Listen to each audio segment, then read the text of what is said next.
నమస్తే, welcome to today's Telangana. నేను మీ మధు. తెలంగాణకు కేంద్ర ప్రభుత్వం భారీ శుభవార్త చెప్పింది. రాష్ట్రానికి కొత్త రైల్వే ప్రాజెక్టును మంజూరు చేసింది. దీని నిర్మాణానికి కేంద్ర ప్రభుత్వం సుమారు 5,000 కోట్ల రూపాయలకు పైగా నిధులు కేటాయించనుంది. ఈ రైల్వే లైన్కు మరో ప్రాముఖ్యత కూడా ఉంది. రాష్ట్రం నుంచి మొదటిసారిగా 4 లైన్ల ఇంటర్ స్టేట్ రైల్ మార్గంగా ఇది నిలవనుంది. ప్రధాని మోడీ అధ్యక్షతన బుధవారం ఢిల్లీలో జరిగిన కేంద్ర మంత్రివర్గం సమావేశంలో దీనిపై నిర్ణయం తీసుకున్నారు. తెలంగాణతో సహా 5 రాష్ట్రాలకు లబ్ధి చేకూర్చేలా 12,328 కోట్ల రూపాయల విలువైన 4 కొత్త రైల్వే ప్రాజెక్టులకు కేబినెట్ ఆమోదం తెలిపింది.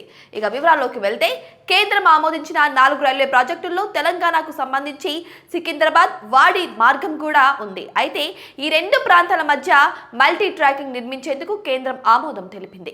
రానున్న 5 సంవత్సరాల్లో ఈ ప్రాజెక్టును పూర్తి చేయాలని కేంద్ర ప్రభుత్వం భావిస్తుంది. 5,102 కోట్ల రూపాయలతో ఈ ప్రాజెక్టు నిర్మాణం చేపట్టనున్నారు. వచ్చే సంవత్సరం అనగా 2026 కేంద్ర బడ్జెట్లో దీనికి నిధులు కేటాయించనున్నారు. మరో 5 సంవత్సరాల్లో దీన్ని పూర్తి చేయాలని కేంద్రం భావిస్తుందట. ప్రస్తుతం సికింద్రాబాద్ టు వాడి మధ్య డబుల్ ట్రాక్ ఉంది. కేంద్రం తీసుకున్న నిర్ణయంతో 3 నుంచి 4వ మార్గం పనులు మొదలు పెట్టనున్నారు. ఇది పూర్తయి అందుబాటులోకి వస్తే తెలంగాణ నుంచి ముంబై ప్రయాణించే రైళ్లు వేగంగా గమ్యస్థానానికి చేరడమే కాక మరికొన్ని కొత్త రైళ్లు అందుబాటులోకి వచ్చే అవకాశం ఉంది అంటున్నారు. సికింద్రాబాద్ వాడి మార్గం ఎక్కువ రద్దీ ఉండే రూట్లలో ఒకటి. ఈ మార్గంలో సికింద్రాబాద్ నుంచి పూణేకి వెళ్లే శతాబ్ది ఎక్స్ప్రెస్ తో పాటుగా ముంబై వెళ్లే హుస్సేన్ సాగర్, ఎల్టీటీ, ముంబై వంటి ట్రైన్స్ వికారాబాద్ వాడి మార్గంలో ప్రయాణాలు సాగిస్తుంటారు. ఈ మార్గంలో ప్రతిరోజు 122% పైగా ఆక్యుపెన్సీ రేషియోతో రద్దీగా ఉంటూ కిటకిటలాడుతూ ఉంటుంది.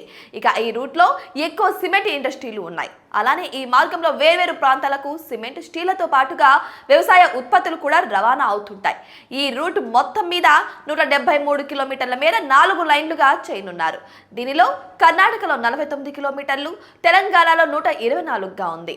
ఇది అందుబాటులోకి వస్తే రద్దీ తగ్గడమే కాక మరికొన్ని కొత్త రైళ్ల సంఖ్య పెరుగుతుంది అంటున్నారు. రైల్వే అంశానికి వస్తే మోదీ సర్కార్ తెలంగాణకు నిత్యం సహకరిస్తున్నారని కేంద్ర మంత్రి కిషన్ రెడ్డి తెలిపారు.